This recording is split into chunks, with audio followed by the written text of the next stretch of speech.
हाय नमस्कार फ्रेंड এটা নতুন ভিডিওলৈ পুনৰবাৰ আপোনালোকক স্বাগতম জনাইছো সকলোকে আজি এটা নতুন যাত্ৰা তাৰ কাৰণে যাবৰ কাৰণে আমি ৰেডি হৈছো মই যাম আৰু মোৰ লগত এজন মোৰ ছাৰ যাব সকলো দৃশ্য দেখুৱাই যাম ক'ত যাম কি কৰিম সকলো দৃশ্য আপোনালোকক দেখুৱাই যাম চাই থাকিব এনজি ব্লগ নমস্কাৰ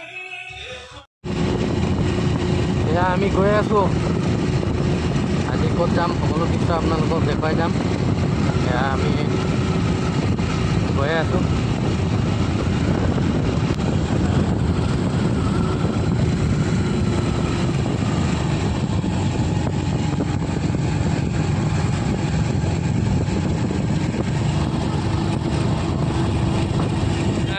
ইতিমধ্যে আহি পেলাই আমি এয়া পালোহি আমি য'ত আহিম বুলি আমি ভাবিছিলোঁ আজি এই যি জগন্নাথ মহাপ্ৰভুৰ যি মহোৎসৱ ইয়াত চলি আছে সৰ্থেবাৰীত আমি আহি ইতিমধ্যে ইয়াত আহি পালোহি আপোনালোকক দেখুৱাই যাম প্ৰতিটো দৃশ্য আজি সবাহৰ প্ৰতিটো দৃশ্য আপোনালোকক দেখুৱাই যাম যি জগন্নাথ মহাপ্ৰভুৰ যি মহোৎসৱ এই মহোৎসৱত আজিনো এই মহাসভাত কি হৈছে সকলোখিনি দৃশ্য আপোনালোকে চাই যাব পাৰিব এনজি ব্লগৰ জৰিয়তে আপোনালোকে চাই থাকিব আৰু মোৰ লগত আহিছে এয়া ছাৰ আহিছে আমি ৰেডি হ'লোঁ এতিয়া বাইক ষ্টেণ্ড কৰিলোঁ ষ্টেণ্ড কৰি এতিয়া আমি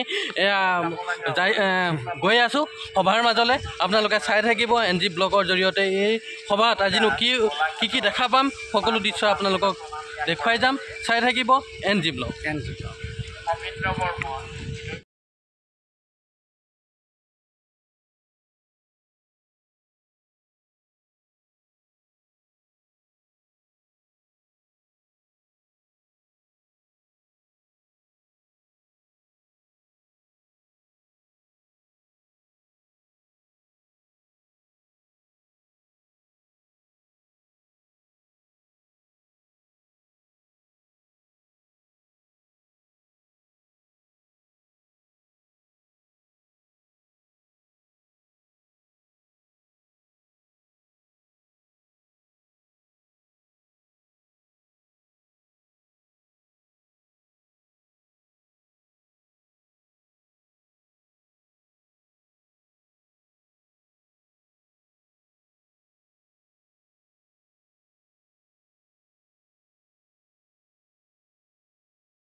আমি সোমাই আহিছোঁ যিটো শ্ৰী শ্ৰী জগন্নাথ মহাপ্ৰভুৰ 58 সংখ্যক সৰ্থেবাৰী মহোৎসৱৰ সৰ্থেবাৰী যি পাতকাত গঞা ৰাইজে ইয়াত অনুষ্ঠিত কৰে মহাসভা আয়োজন কৰে তাৰ উপলক্ষে এই শ্ৰী শ্ৰী জগন্নাথ মহাপ্ৰভুৰ যি আয়োজন মহাসভাৰ যি আয়োজন তাৰ বিষয় লৈ আমি দুআষাৰ শুনিবৰ কাৰণে আমাৰ মাজত আছে এই পৰিচালনা সমিতিৰ সম্পাদককে ধৰি সভাপতি মহোদয় তেওঁলোক আমাৰ মাজত উপস্থিত আছে এই জগন্নাথ শ্ৰী শ্ৰী মহাপ্ৰভুৰ উপলক্ষে দুআষাৰ ক'বৰ কাৰণে আপোনালোকক অনুৰোধ জনাইছোঁ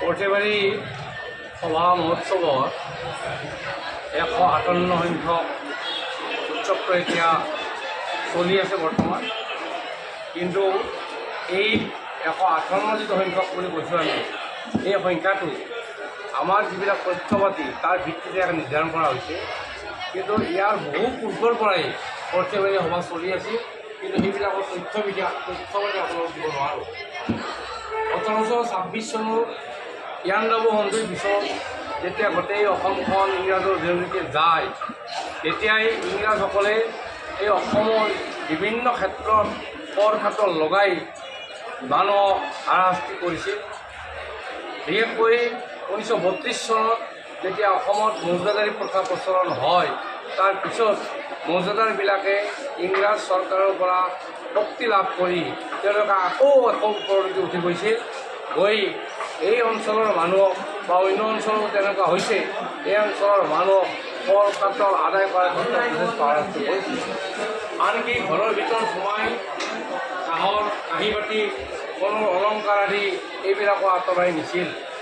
এই ক্ষেত্ৰত সৰ্থেবাৰীৰ সেই সময়ত যিবিলাক মানুহ আছিল এইবিলাকে অত্যন্ত অসন্তুষ্ট হৈছিল আৰু মনে মনে এটা দিন চাই আছিল যিটো দিনত ইয়াৰ এটা শিক্ষা তেওঁলোকক দিব পাৰে। এই সময়তে দাসৰাম চৌধুৰী নামৰ এগৰাকী মৌজাদাৰ আছিল।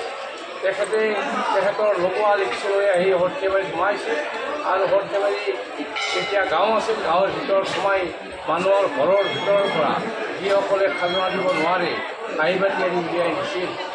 আৰু এই কাঁহী বাতিবোৰ উলিয়াই নিওঁতে আমি জানিব পাৰিছোঁ যে এঘৰ মানুহৰ পৰা এনেকুৱা এখন কাঁহী নিছিল যিখন কাঁহীত ৫০টা পূজা কৰা হৈছিল।